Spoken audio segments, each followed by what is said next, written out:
All right, I'm hoping I get the time to mix some really special stuff today. But, of course, Maddie Two Hats, I think, sent me something that I know is just going to trigger me. And that's, is an external preamp better by the channel of Chorus. And I'm not picking on them. This is, I think Maddie sent me the other one too. You might remember I was doing the Magic Analog debunk video. But let's just go through here real quick. I really want to get to mixing, but I'm going to turn up the speed a little bit. Now, I can almost guarantee that, you know, there is a way to answer this question, and it's super easy. Measure. Sweep it. See what result comes out. If it's drastically changed from the input, you know that it's not better. The closer it looks to the input, the better it is. Is it adding distortion? Measure it. Is it adding noise? Measure that. Is it limiting the bandwidth? Measure that. Is it, is the frequency response inside the pass band the same as when it came in? Measure that. These are all things you can measure. And what you'll consistently find in every single one of these pro magic videos is these are religious claims now. Okay. You'll always find that these guys will not measure. They absolutely will not measure. They will try and say that there's some kind of magical unobtainium something's made out of, then you can't measure that. Or they'll say, trust your ears, bro. And I'm not going to play the McGurk effect video. I think you guys have seen it a billion times. But no, you can't trust your ears, bro. That's the last thing in the world. Because the ears are tied to the brain, and that's absolutely garbage. So I predict there won't be a single actual measurement in this video. Or, you know, who knows? Maybe this is better. I don't know. But it's what we always see is no measurements, you know. But look, what does the idiot do? He goes and measures the stuff, right?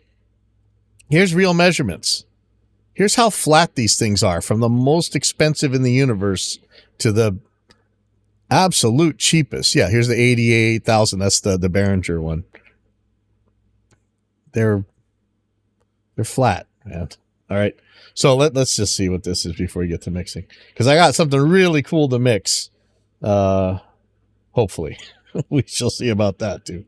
Preamp, in addition to what you might be using with your interface, are they preamps built into your interface? Like using an external preamp versus the one that just comes with my interface. Right. Do you think that makes a big difference? Do you think it like really, you know, steps up your game? Yeah. Why are you asking if he thinks it? He doesn't need to think it. He can show you very easily that, hey, this thing has way better frequency response. This thing has way less noise. This thing has way less distortion. And those are actually things that could happen. There are, not that noise is bad on typical mic preamp. Let's look at, here's the Octapre one, and that's not going to be very much different than what's in your Focusrite Scarlett or whatever. I mean, the noise is so far down there. Is this distortion or is this noise? Yeah, it's a distortion. Let's look at noise. Funny how this, the most expensive one is the most problematic, but it's still so far down there. And you're not hearing any of this. Yeah, here's the Octapre. It's this blue thing, 140 dB down there. What are you worried about? Right? I mean, come on. But anyway. So far I think we had an, of course. So let me see again. Do you think that makes a big difference? Do you think it like really, you know, steps up your game? Yeah. Yeah, short answer. It very much does. I mean, it very much does, because and I'll show you why. Think about the manufacturing processes. No. Let's not think about it. We don't have to think about it. We could just measure it, and you can see it right off the bat. Look, it's easy to say that you pay more money, you get more QC. The truth is, with things like amplifiers today, it would cost you more money to make a crappy one because these guys have all this off the shelf crap that they could just throw in a box for you for peanuts. And I mean, why would you even want to try and make something yourself when it's already like just about free to you as a manufacturer to just use this thing that's already been made, and you can just throw in a big, put as many as you want into a box. Why would you pay more money to make it worse? This blue thing right here, this is, I mean, any of these lines, honestly, except for the green one. That one costs you money. The 896, I mean, that was a million years ago. The 88,000, the worst, the cheapest Behringer junk. You get that. You get that for pennies. Why would you make it bad? I mean, it's as close to perfect as you're going to get. There are lower noise stuff. There are, the big one to me about mic preamps is how much gain can you actually get out of it. And that's why you see these cloud lifters and things like that all over the place, because some mic preamps just don't have that much gain. And I mean, if you're powering it off a 5-volt USB, I know that the super electronics pedants are going to get me for this, but in general, as a manufacturer, in general, making consumer goods, that 5 volts that you've got is going to limit how much actual amplification you can get. Yeah. So perfect. Yeah. I would say that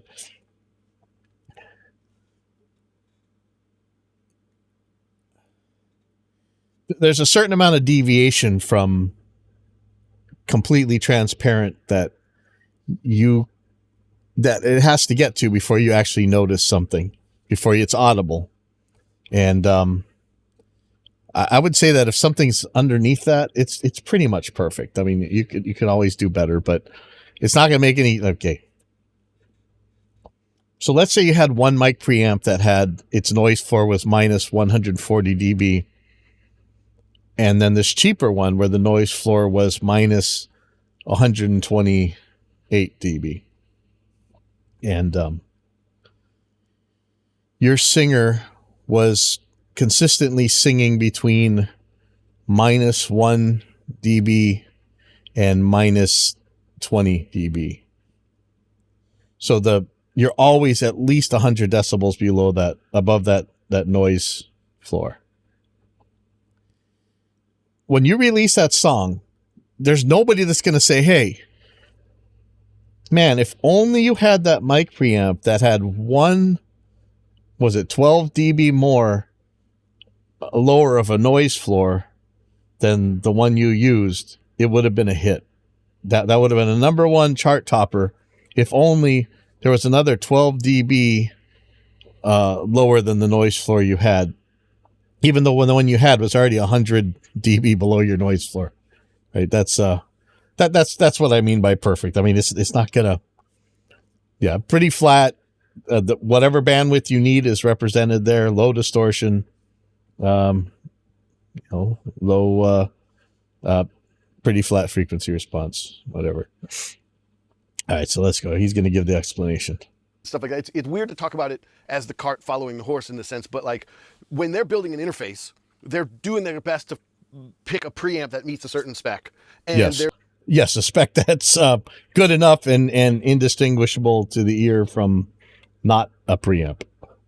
They're doing their best to build it at a price point. And that price point, like I said, it's already there. You can go on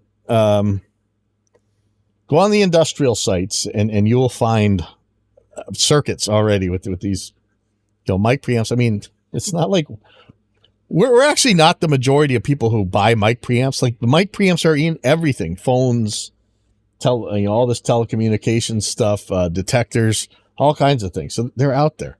Their best to build it in a way that works in the big picture and fits inside this box and gives you all these other features and stuff like that. I'm thinking of a specific interface in particular where they have two really good preamps, they have good dynamic range, but the rest of the interface, there's a A to D converter in there, there's a D to A converter in there, they have some internal routing that you can do headphones, you can do separate monitor volume, and all of that's in this one box that's powered off a USB bus.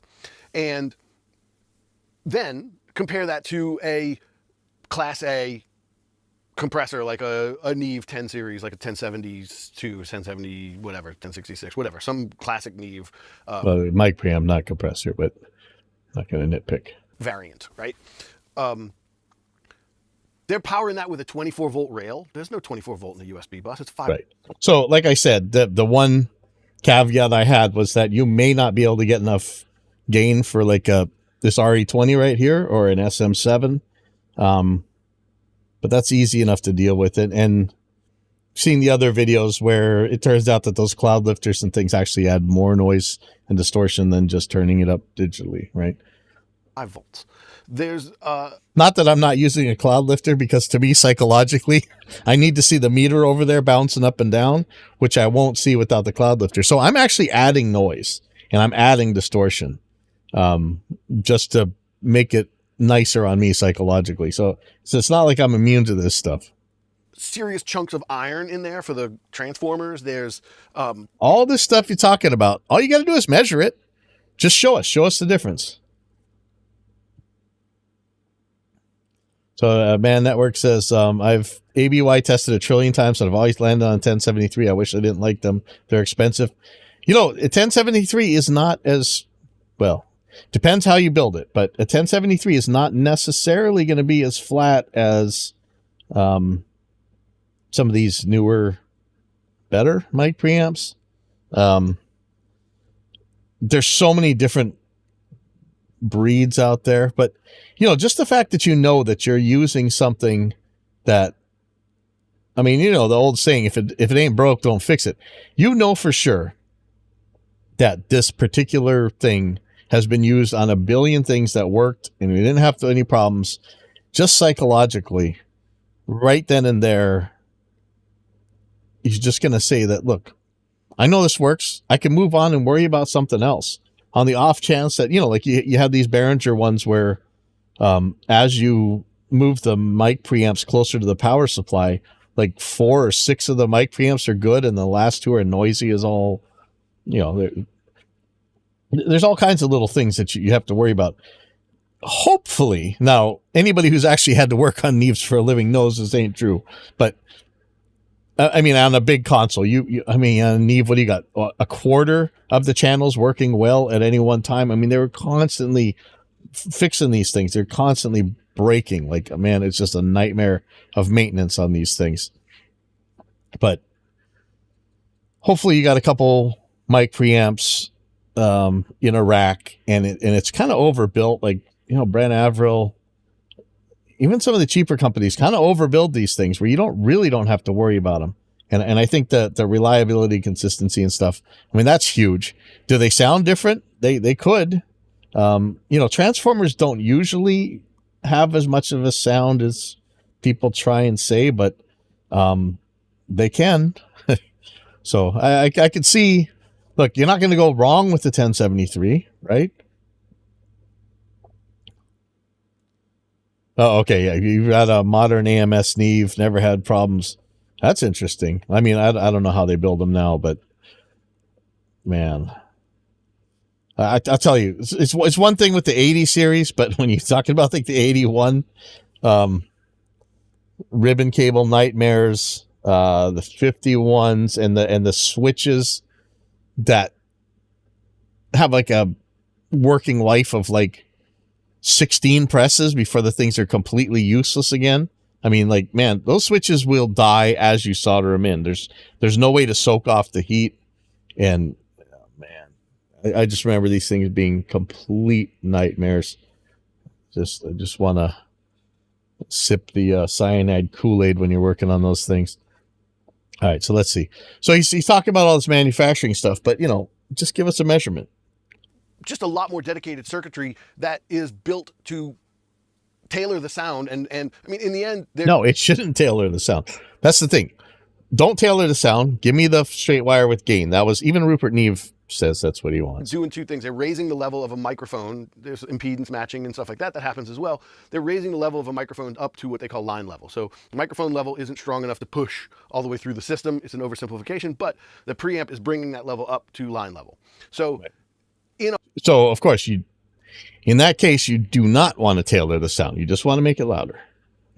interface, they have a lot bigger checklist besides the quality of the preamp that goes. This is a genetic fallacy. It's true. It's doing a lot of other stuff, but that doesn't. I mean, a Neve 8068 has to do a lot more stuff than just bring mic preamps up to line level. But nobody's going to complain about the mic preamps on an 8068. Goes into it. Their basic job is bring microphone up to line level, and then they check that box and they move on. And some companies will care more. Some companies have this institutional knowledge of, we know how to make preamps in a cool way, so we're going to package that in our interface, and you get this better preamp in this package of interface. But it's still not. Yeah. See, okay, this is the weird thing about Rupert Neve. Yeah. So Man Network says, I got to correct you. There's a bunch of footage saying Rupert Neve saying he used certain components because it sounded sweeter. That's this thing. He would always talk about this is the most transparent and musical. I don't know if you can be transparent and musical at the same time, but he would talk about how there's a famous one, the Air Lyndhurst console or whatever, where he talks about the there was an error with that mic preamp, and it was like plus 12 at 50 kilohertz or something like that, and that's the one they liked. I never know what to think. And then, of course, there was Neve's explanation of why you hear clicking in digital, which you don't, is that you're flicking 1,000 switches at a time. Yeah. So I don't know. It's really weird because on the one hand, Neve would talk about just this. He would hear this performance in a room and saying, I need to get that on tape. I need to help the engineers bring that sound, because all you people out there won't be here to hear the sound that I'm hearing in this room. I want to help them get that to tape. And then on another time saying, some components were more musical than others. I don't know how you square that one, but it's not like you're not gonna be hurt using an old Neve, and because the stuff was already good back then. It's just that now we can. I mean, noise wise, we do have some cheap mic preamps that can absolutely destroy some of those older designs when it comes to noise and distortion. We always thought. Remember, one of the first companies I had was taking the 5534s and 5532s, the amplifier chips out of consoles and replacing them with Class A discrete components. So, I mean, you needed almost need another air conditioner on top of your console in order to make this stuff work. But there was this belief that a Class A design would have less audible crossover distortion than these AB chips. I think sound devices, SSM. I can't even remember. This is so long ago, but we had this idea that the discrete components just sounded better because of Magic, and Class A, you wouldn't be dealing with that crossover distortion, which after stacking up 1 million mic preamps, you would be able to hear this. Yeah. So Man Networks, I don't ever see Class A being quieter on the noise. Yes. And okay. So here's the thing. I was selling these things and people were commissioning us to change their consoles over to these Class A discrete chip things. So pretty much it's very much like the 990 chip that Jensen, I think, sold.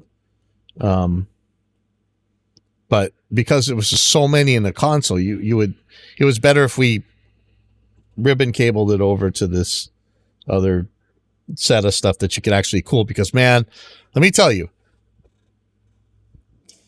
sorry, a console full of 5534s or whatever, it's fine. It runs fine. Make them all Class A and discrete, and now you have a glowing nuclear reactor. I mean, it's stuff. It's not cold, man. Not in any way. And right there, like man, that we're saying the thermal noise itself, it just shoots up, right? So you know, it's and it's crazy because it, even while we're measuring this stuff, the Class A discrete devices that these guys insisted they wanted on their consoles or in their circuits. You know, we'd replace any place you could see a 5532 or 5534, we could replace. Sonically, these were inferior in every way. I'm sorry. They messed with the frequency response. They were noisier, and they actually distorted more. And it's not because of the, you know, I mean, the Class A theoretically is going to distort less, but the other stuff going on in that circuit made it distort more. So, yeah, anyway. The institutional knowledge of someone who has made a preamp for 60 years or 50 years or however long, but all their effort is building this preamp to do this job in a very beautiful musical way. It's a much more robust. But so, okay, so he's saying in a musical way. So again, Eve said that too. What's musical? Tell me, is +3 at 4 kilohertz is musical? What deviation and distortion is musical? I can say that if I distort a guitar in a certain way, I like it better. If I distorted my cymbal in that same way, I would hate it. So I don't know what you mean by musical. You got to bring the receipts, man. Device that is doing the simple job of bringing a microphone level up to a line level, and so the result is invariably better. So it's invariably better. So I think we've heard enough. So because it's invariably better, I am sure that as I skip through this video, he's going to present a set of measurements. So he's going to measure a crappy mic preamp, and then he's going to measure a good one, and we're going to see the difference between the two. I'm sure that chart's coming up any second now. Hold on, we were buffering. So sure, he's going to be pulling out a box any time now and putting cables into it, and then putting it back in SPAN or Room EQ Wizard. And I'm sure he's still talking, but he is grabbing that box, and I'm sure he's grabbing these wires so he can do this measurement. And we're going to see his computer screen in a second, where you see how superior the more expensive mic pre is than the cheap one. So getting close to the end of the video, I don't see. Wait a second, do you put it after the credits? No. Wait, where are those measurements? What's the source? What's the end product going to be? Funny. So it's just another, trust me, bro. Trust me, bro. I said this thing, and it's true. Like, you know, the first thing you do, like if I wanted to show one of these, I'm going to show, what was a good example? Oh, I'm trying to remember. I had something where you know, at the very beginning, you do a recording. Oh, it was those podcast microwave things to block out the sound of your room. And it did one recording with that little Vietnamese the thing they kick, and one just in the room, one with the U-shaped shield, and one with that that box that you put around the guy. And the you know, right off the bat, I could show it on the screen. You could hear the difference very easily. You could see the number of reflections and stuff. And then after I do those measurements, then let's talk about why does it do this? Why does it do that? This guy gave a bunch of plausible reasons why, you know, this more expensive or whatever, older mic preamp might sound better.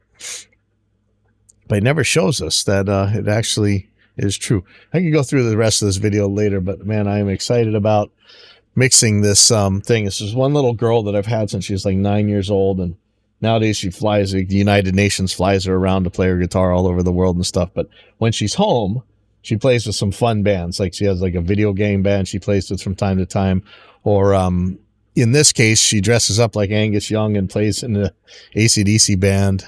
So, let me actually want to go back to this mic preamp video later, but for now, I want to get this video down. And this was at an Evil Genius show. It's like a tribute to Pat Benatar from Sandy from Storm. And but the first band that played was this AC/DC band that they actually play in a lot of tribute bands. My new singer was singing in their Iron Maiden version the other day, last weekend. And they also have a Scorpions tribute band, same guys. And I think they have one more, but it's really a pretty fun band. So let me clean this up. It's gonna be for Shoot to Thrill. And one of the things that Lenore always does is just, well, besides being crazy, she runs into the audience and plays her guitar and stuff. And somebody was asking, why is that girl so nuts? And we just had to tell her because she was raised by BMXers. That's why. So she has a little thing in here, and I'm gonna make sure the videos all work and everything. Let's see. So it should be for the song Thunderstruck. Yep, so that's it.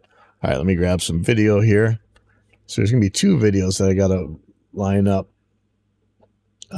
Actually, I'll just put the let me get all the stuff cleaned up first. Why am I calling track 5 T2 as well? It's a misnomer. That is, should be T3.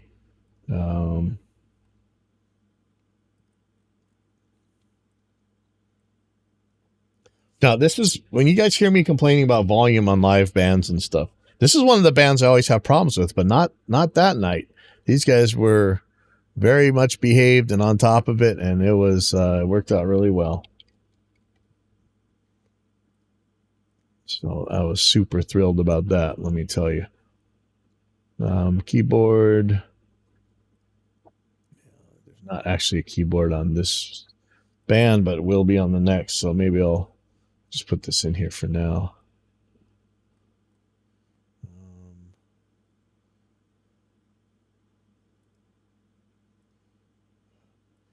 Even though they did keep their volume down for here, it's going to be hard to get the vocals in there. The main singer is pretty loud, but back there might be too much bleed. We'll see. Ooh, excuse me.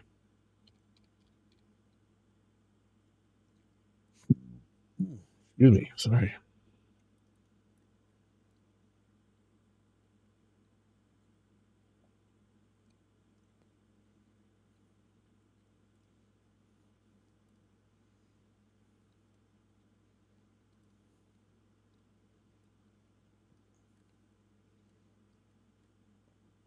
This. Why didn't I delete those tracks? Did I delete something I shouldn't have deleted? I hope not.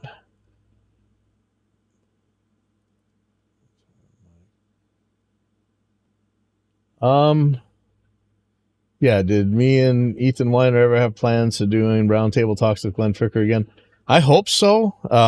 Glenn's going through a lot of crazy stuff right now, so try not to torture him, but I would like to. Man, I'd really like to know, and hopefully somebody can figure it out. During the pandemic, I heard a lot of things about why the Koreans that were making most of the guitars out there, a lot of them were older and they were retiring, and during the COVID shutdown, they may not come back after that. And so that's when they were moving everything to Indonesia.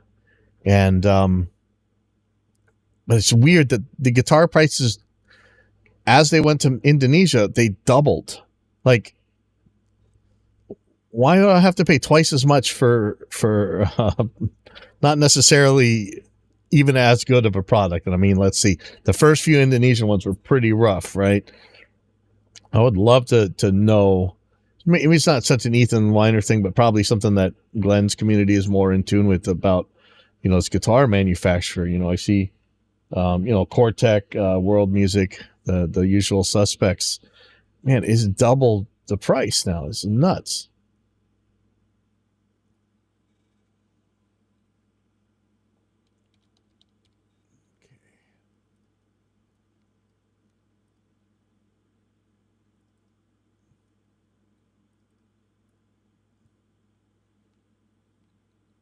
Yeah, I'm actually going to put the crowd high pass pretty high.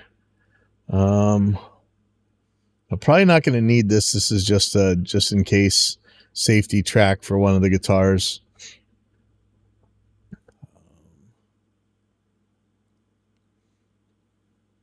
Just in case my impulse loader messed up. Okay, so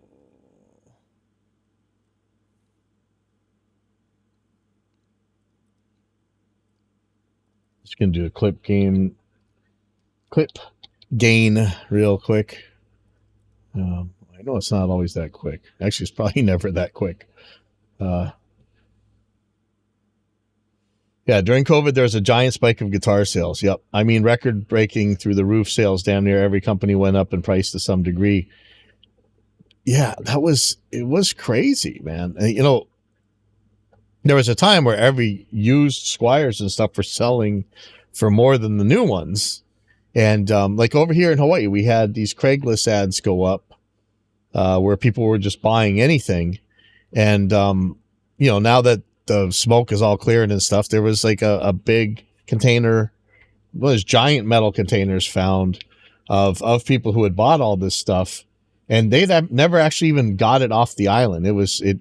It kind of got rotted after a while, just sitting there at the docks, and just zillions of cheap guitars and just cheap audio gear in general. It was the weirdest thing, and supposedly that was happening everywhere, and that's why the stock was so short for used stuff.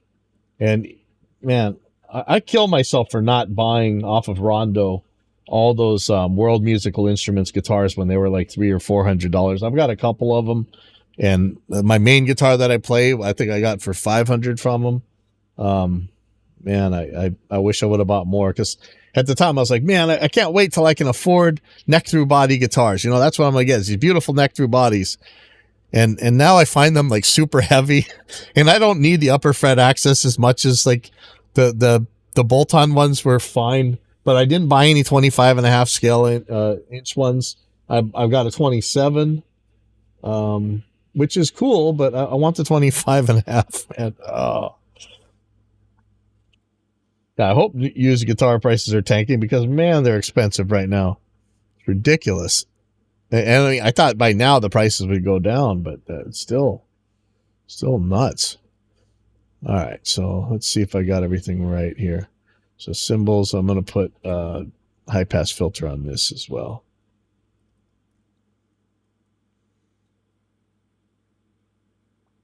Okay, so let's just do the clip gain real quick. This is the song that matters. Just going to clear out all the stuff. Make sure that what I think it is what it is.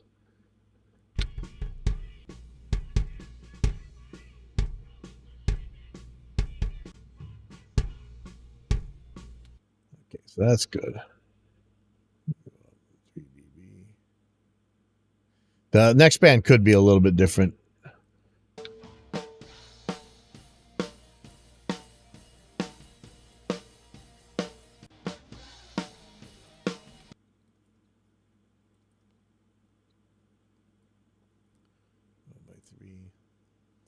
Oh, yeah. All right. I'll see you later. Tom. Let's find some toms. Where are we going to hit the toms?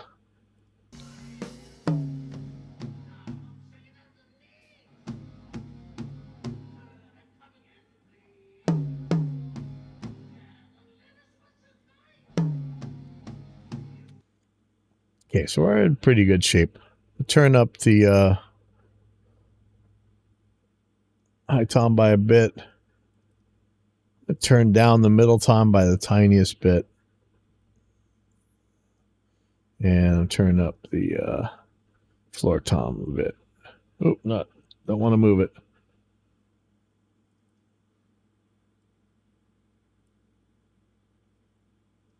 Okay.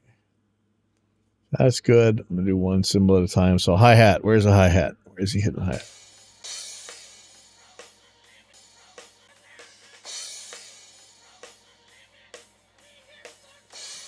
That does not sound like the hi-hat. So funny things can happen if the mics get moved around. So let me guess that this might be the hi-hat.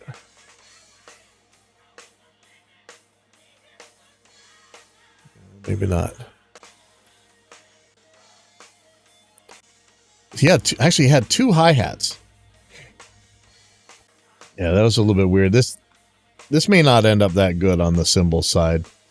I didn't have enough time to throw up another cymbal mic. Shoot. Okay, this is definitely a crash. Okay, and I'm gonna boost that up by 13 dB. Oops.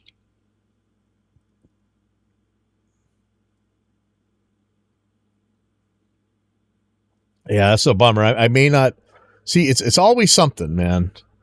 Always something. And in this case, it was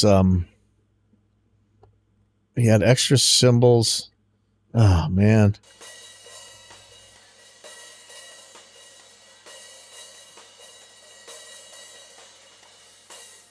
I think this is his right hi-hat. Yeah, I'm sure of it. Maybe he doesn't hit his left hi-hat ever. But that's not it's not a ride, and it's not a not the other crash. Yeah, that's a bummer. Forgot all about this. Oops, shoot, let me see.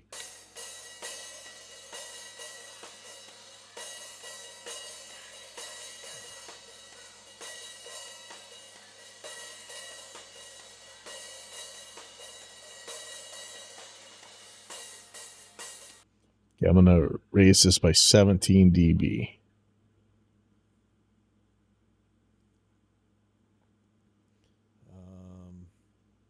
So these two, I got to figure out what these are. Seems like there's some kind of crash or something.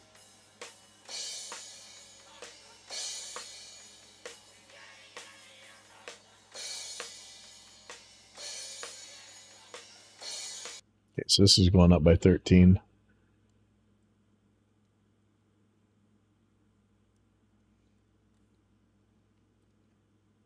So all I got left is this one, which who knows what this is.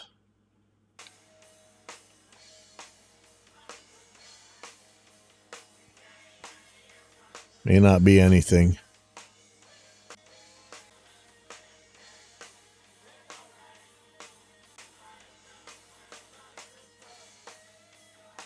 I don't think he hits this ever.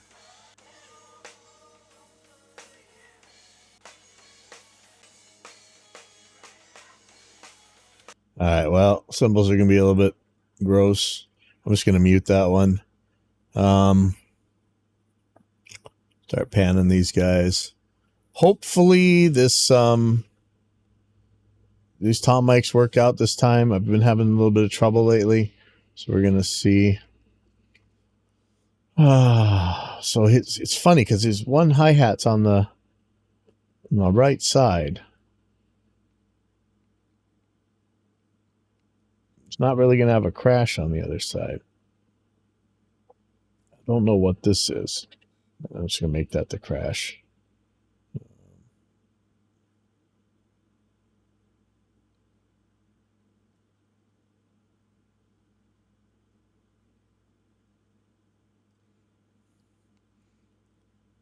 I need to get some more of those cheap Behringer cymbal mics. Those are, and then some more of those clamps. Actually, this club owner bought some clamps. I got to get some more mic adapters for them. Okay, so let's move on to Do the RMS levels. Look, it's already 12 o'clock, man. His time just flies. Insert track from template, RMS meter. Add receives from all tracks. And then take out the drums.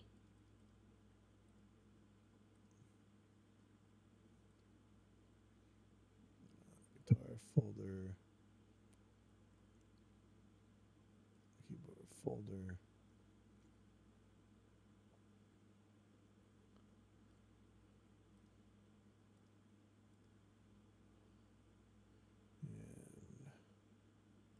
There we go. Okay. Let's look at the bass.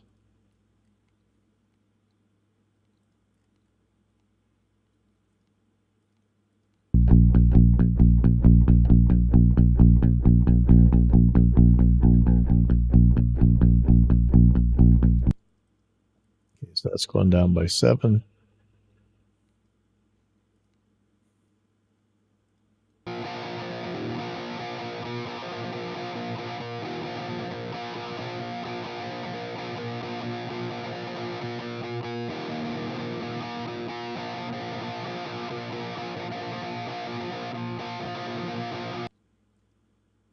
Try the guitar mic. Yeah, guitar mic. That's right. Keep talking, dinosaurs. Keep talking. All right.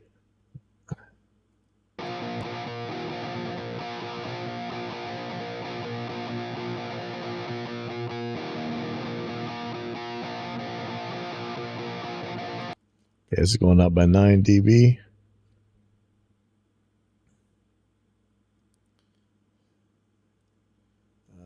Here's Lenore's mic. Okay, here's the lead.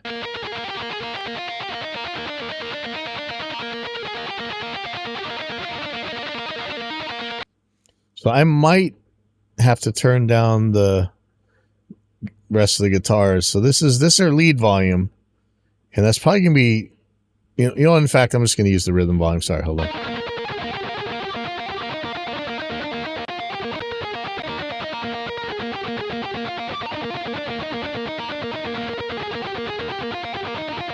It's going to go up 5 from here.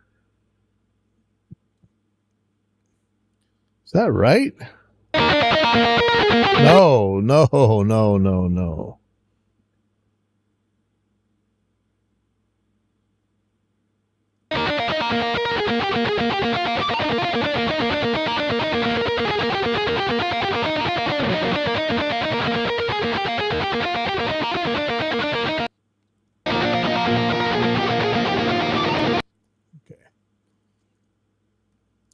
Keyboards I'm not doing here. Okay, the first guy, I swear he was singing part of this.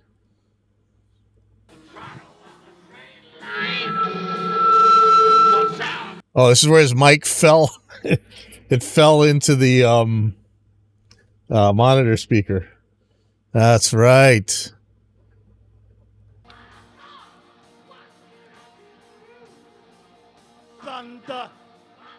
Okay.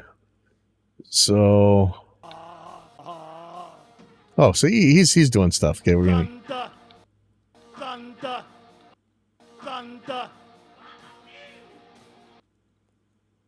Yeah, we'll put this up by 10, but chances are we're gonna have to completely crank this thing down because. Sorry. Well, definitely don't want that feedback one in there. We'll deal with that.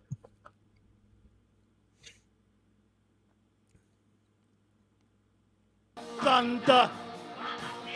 Okay. I think this is the main thing. And this guy, man, he is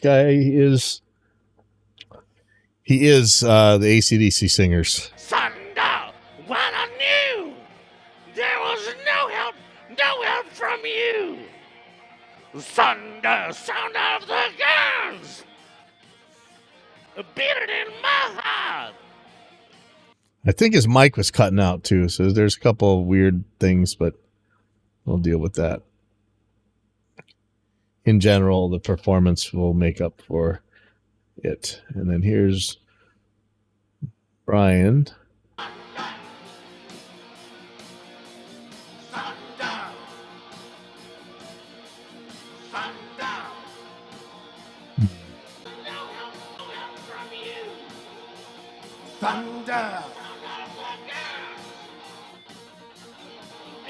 Yeah, in this case, there's not much isolation.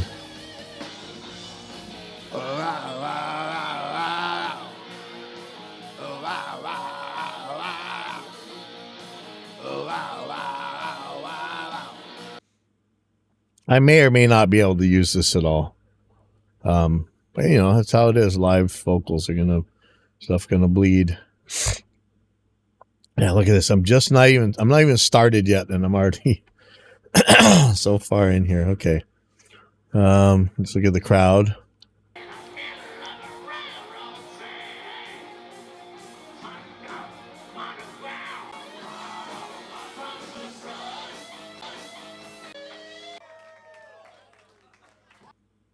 And there's a part where the crowd was just screaming when Lenore was in there playing guitar. But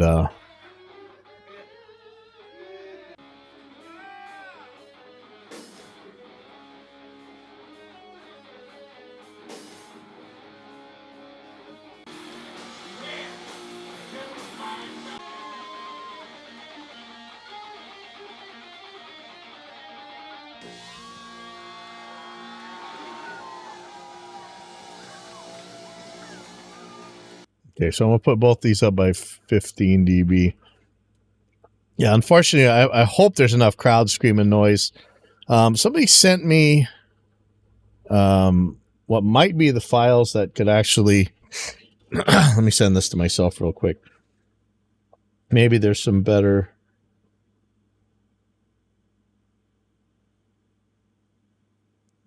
Uh-oh, somebody forgot their guitar at our last show. Uh-oh.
There's some live sound files a guy got off his Zoom, so I'm wondering if it's gonna be better crowd, because there's a part where Lenore runs into the crowd and everybody starts screaming. So I really want to get that. So now that I got this stuff, I'm gonna get the video, and maybe there's good crowd screaming on this too. So it's gonna have two different video files. Call one camera and one phone.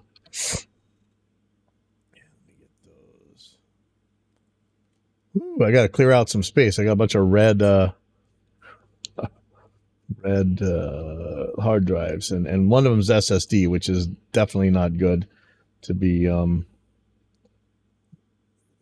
overpacked. Okay, Pat Benatar video.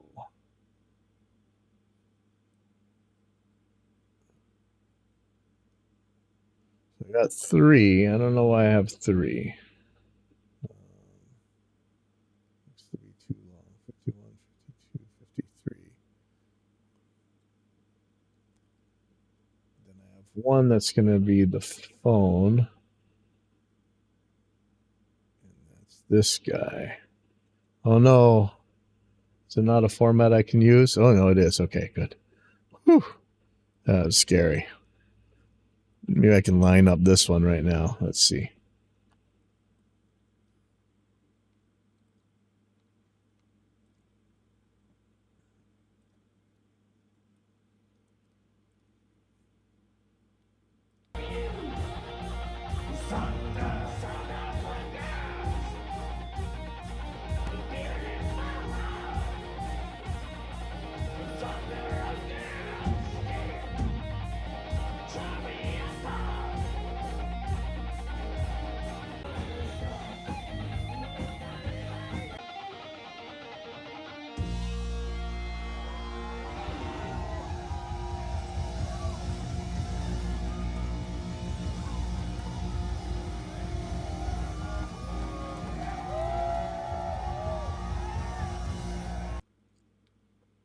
That's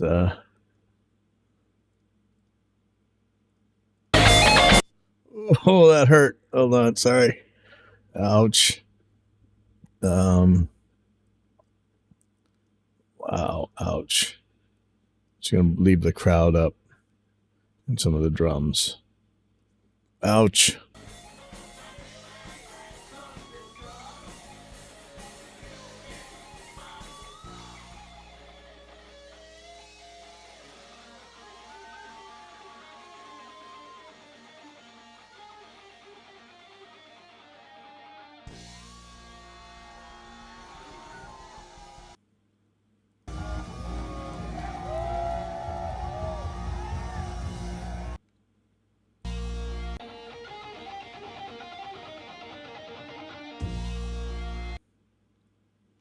I think that's here.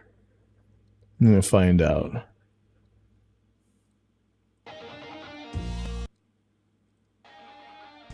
Yeah. Okay.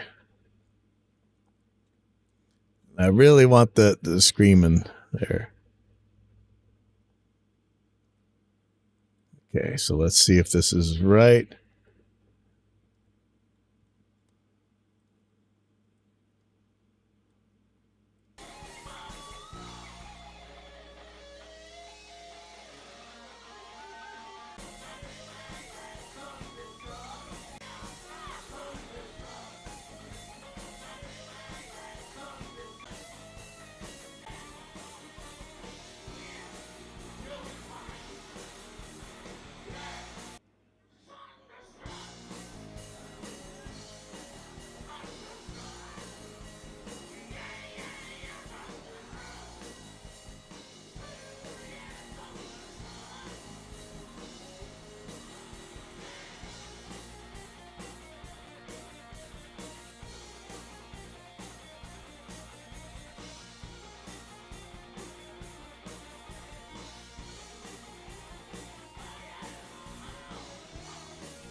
Okay, so I'm going to cut it somewhere around here.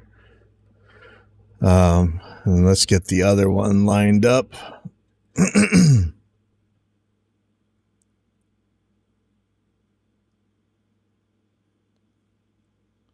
Oh man, I hope I got this. Okay.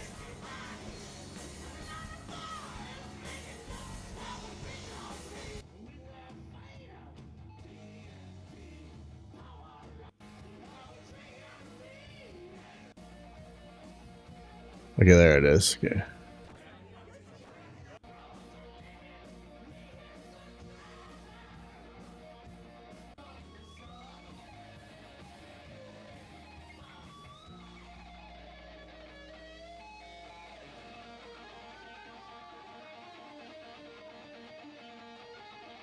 Oh man, I had it in the I had the right spot picked. I should have put a marker. There we go. It's around here somewhere. This might be it right here, actually.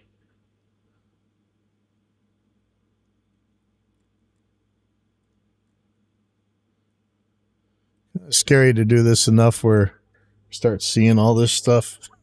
Yeah, let me see if I can find where the missing guitar went to. 1 second.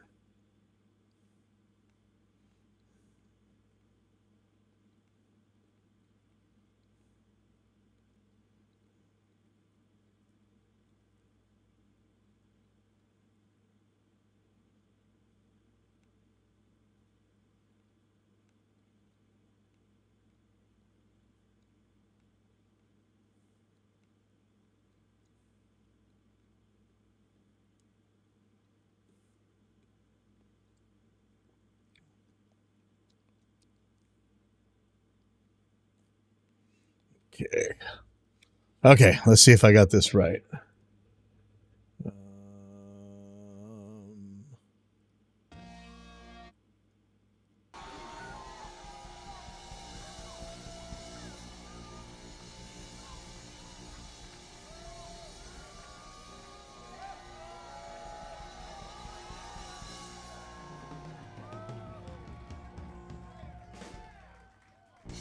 Yeah, that's right.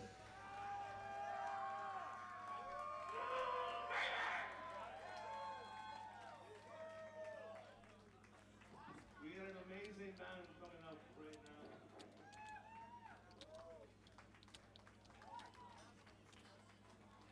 Evil Genius, a tribute. Okay. Okay, so let's see. This should be.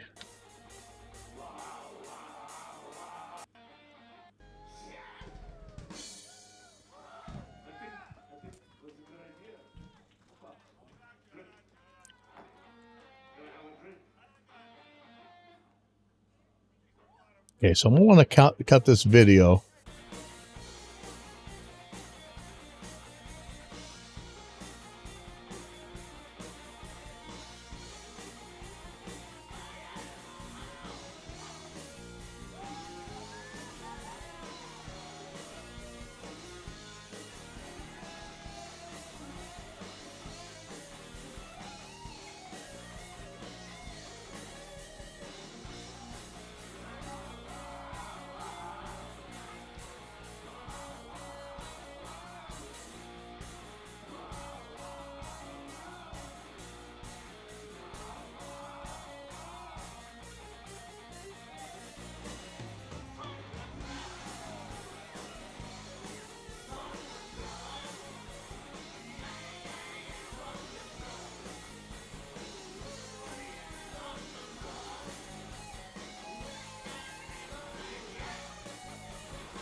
Cut back at here.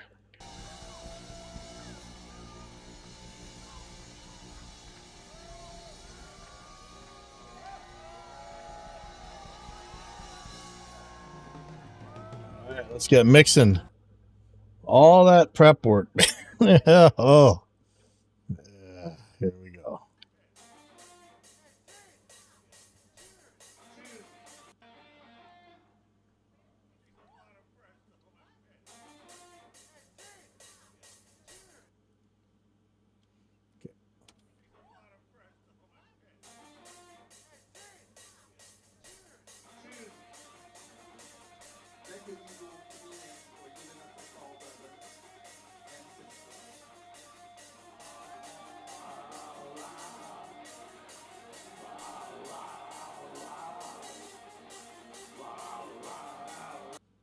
Let me see about that crowd sound. I'm not sure. Did I send it to myself? I thought I did. Hold on.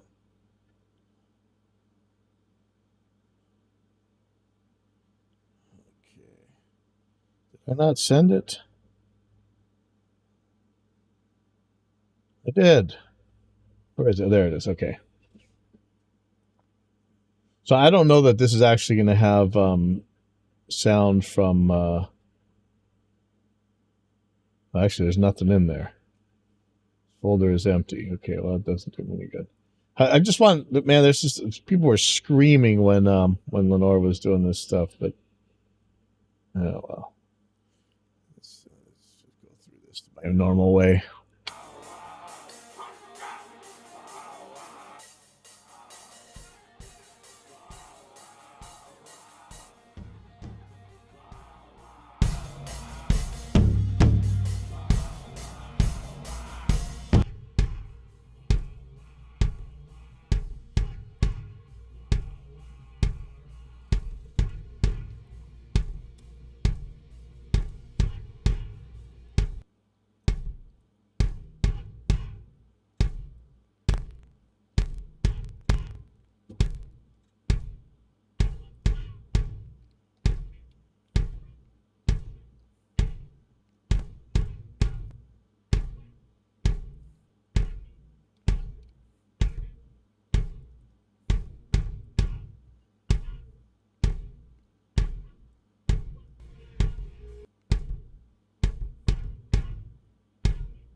This is why, you guys always, why you take so long to clip gain all your stuff? Because when I do, it's already pretty much where I want it to be for the most part. And we'll see how it is. On toms are always a challenge, but see where they are on the other drums.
Okay, and just so when you guys say, hey, you got your cymbals backwards, no, I don't.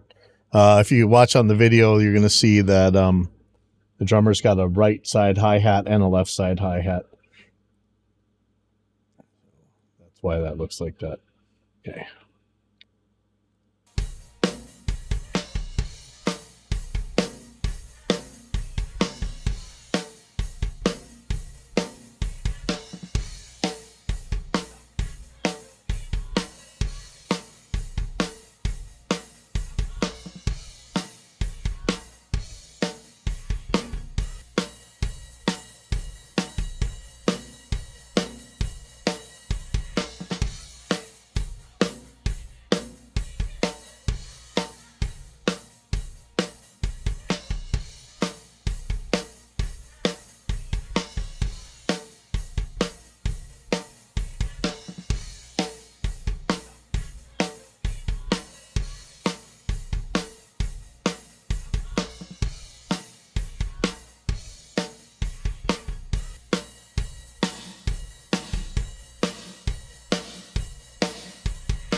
No, I want that guitar boosted. But I don't think I want it boosted by that much during that solo. Let me try and get a happy medium here.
All right, I have got to get the crowd a little bit better in there. Let me figure out how to do that. From Utah, Olinger. Thank you for letting us watch you mix. I really enjoyed this. Is that Utah or Utah? I wonder how you say that.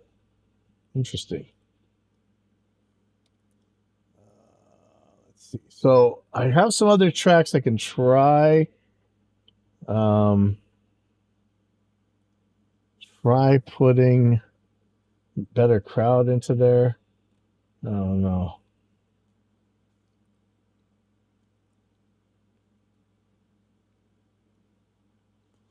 Let's see. Because yeah, it sounds the vocals and the stage volume was up pretty loud, so the crowd mic is probably in the wrong place. But let's see, maybe in one of the video tracks. Let me see. Right when she jumps off. See, but I have these. Yeah, it's kind of tricky the way. I'm gonna have to make these as different tracks. So if I mute the audio, it mutes the video. So I'm gonna have to make these into 2 more tracks and just not have the video at all. Let me see if I can do that somehow.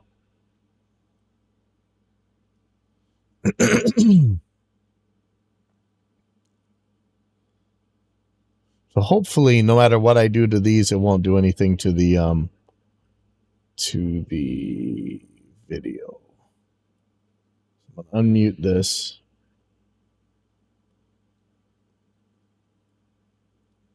I have no idea if this is gonna work. I just don't need these muted. So let me see. Let me see what kind of audio we got when she jumps off there.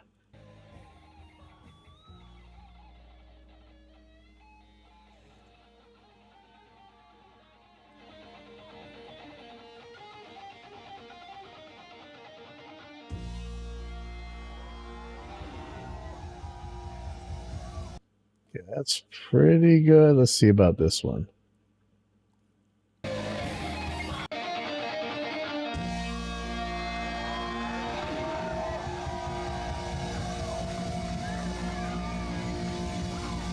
That camera's getting its stuff just compressed. Ah, bummer. Man, I really want that crowd.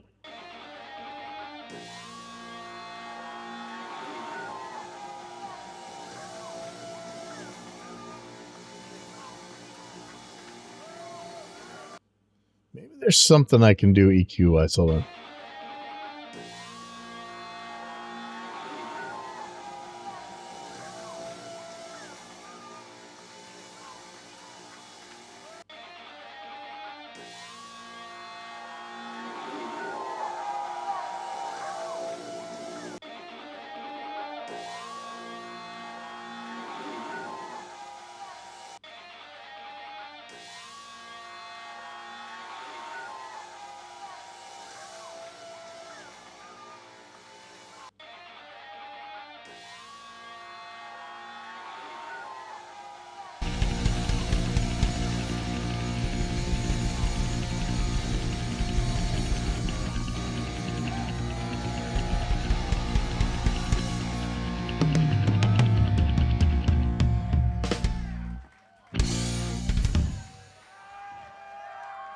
Maybe. Sorry.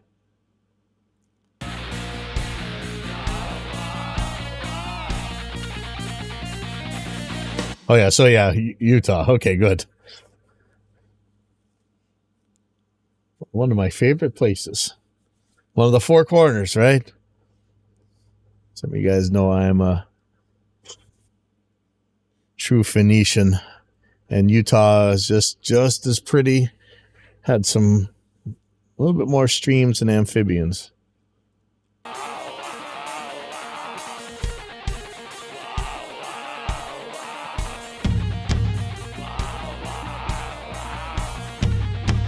All right, let's see about getting some of those vocals in.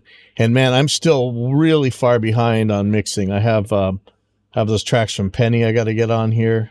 It's actually Penny Dean singing Blues at Clay's thing. We gotta find that spot with the feedback. Okay, so I'm gonna clean these vocals up a little bit. Hopefully it's not gonna pop in too bad, but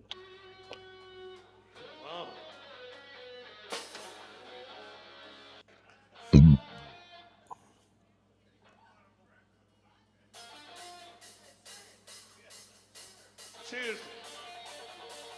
Thank you, Eagle Genius, for giving us the call, brothers. okay, why does that sound like that? Thank you, Eagle Genius, for giving us the call, brother. What in the world is going on here? Oh, because I still have the key listen on. Ha ha ha! Fired. Thank you, Eagle Genius, There we for go. giving us the call, brothers and sister.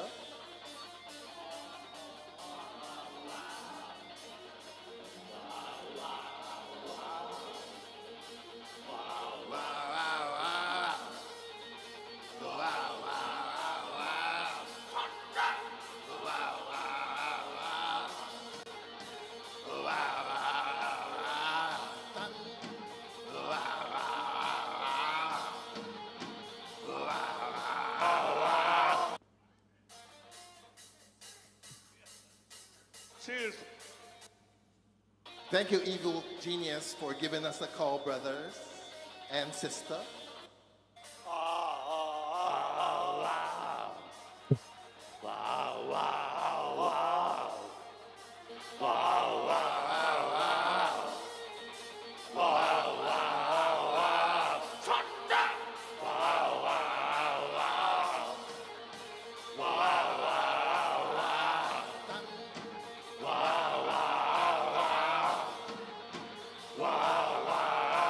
Okay, let's see how bad it is popping in and out with the when it's going to bring in all the bleed.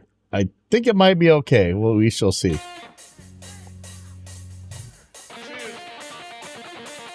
Thank you, Eagle Genius, for giving us the call, brothers and sister.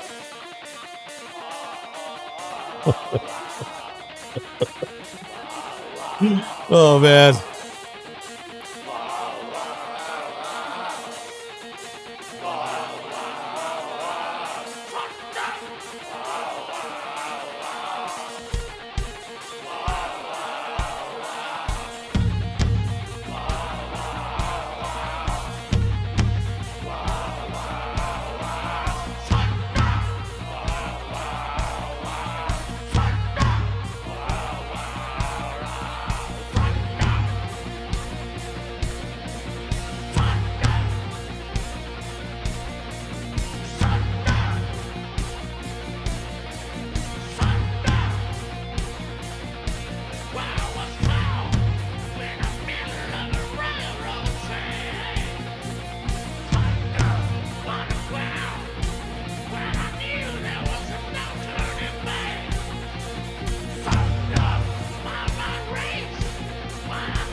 I try and add some snare trap to this real quick. I'm just going to trigger one in. I know. I'm fired.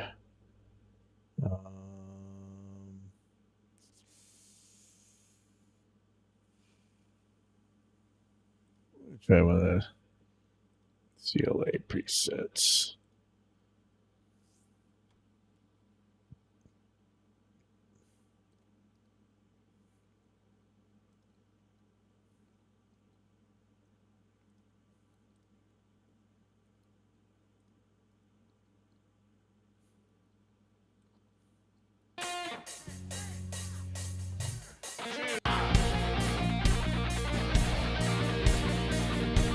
You will thunderstruck.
See how much of the crowd I can get away with.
amazing band coming up right now. Okay, what was that weird noise?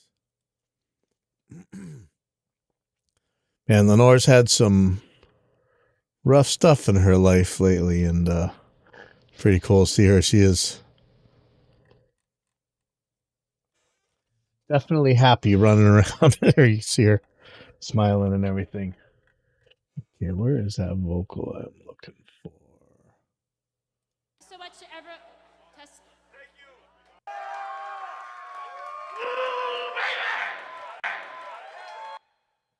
So is that the crowd that's messing that up? Ooh, ooh, ooh, ooh.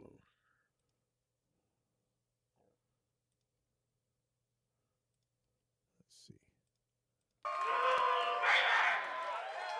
That's the crowd. Okay,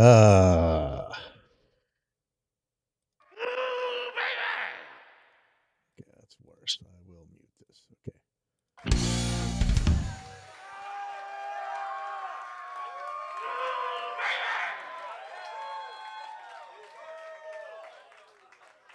We got an amazing band coming up right now. And I want to get a little bit of Brian talking at the beginning. Thank you, Eagle Genius, for giving us a call, brother. Yeah.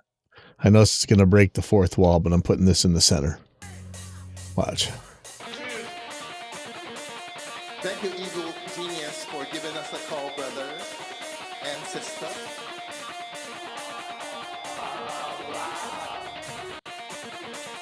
Thank you, Eagle Genius, for giving us a call, brother and sister.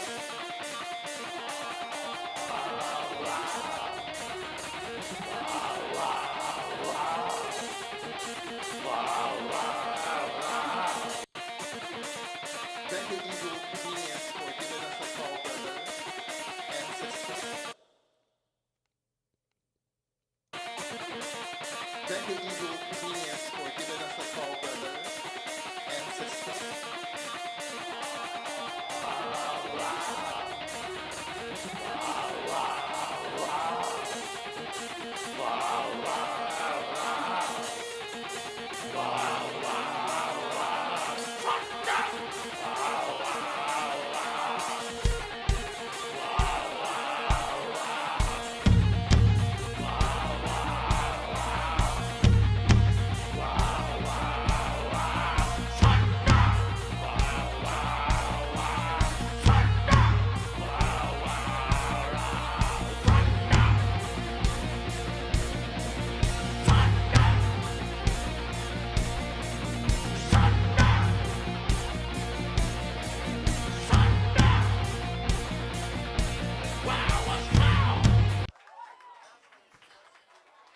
Evil Genius, with tribute to the one and only Pat Benatar. We got an amazing band coming up right now.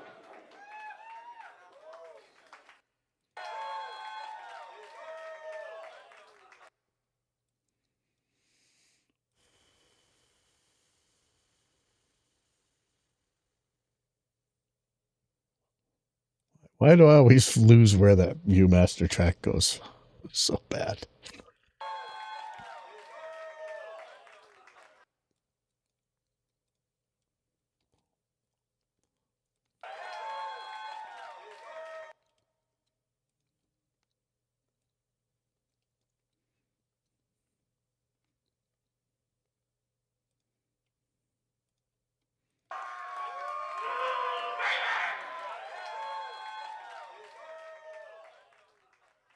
We got an amazing band coming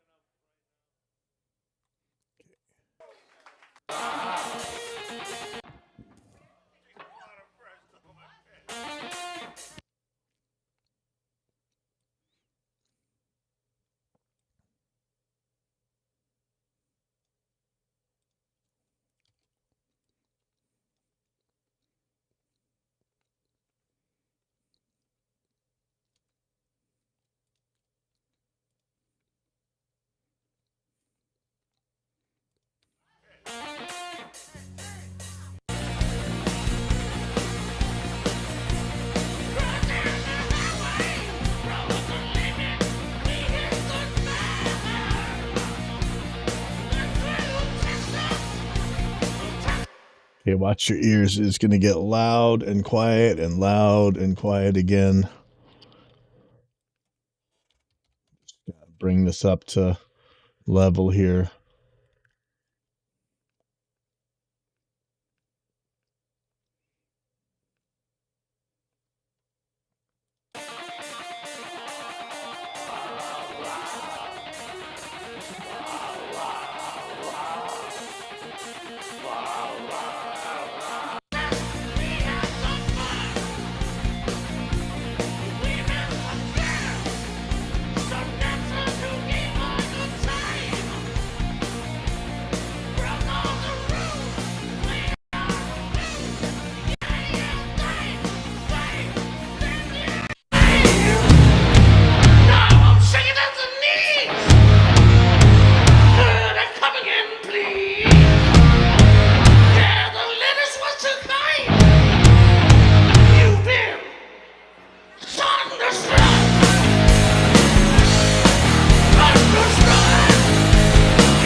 We got an amazing band coming up. All right.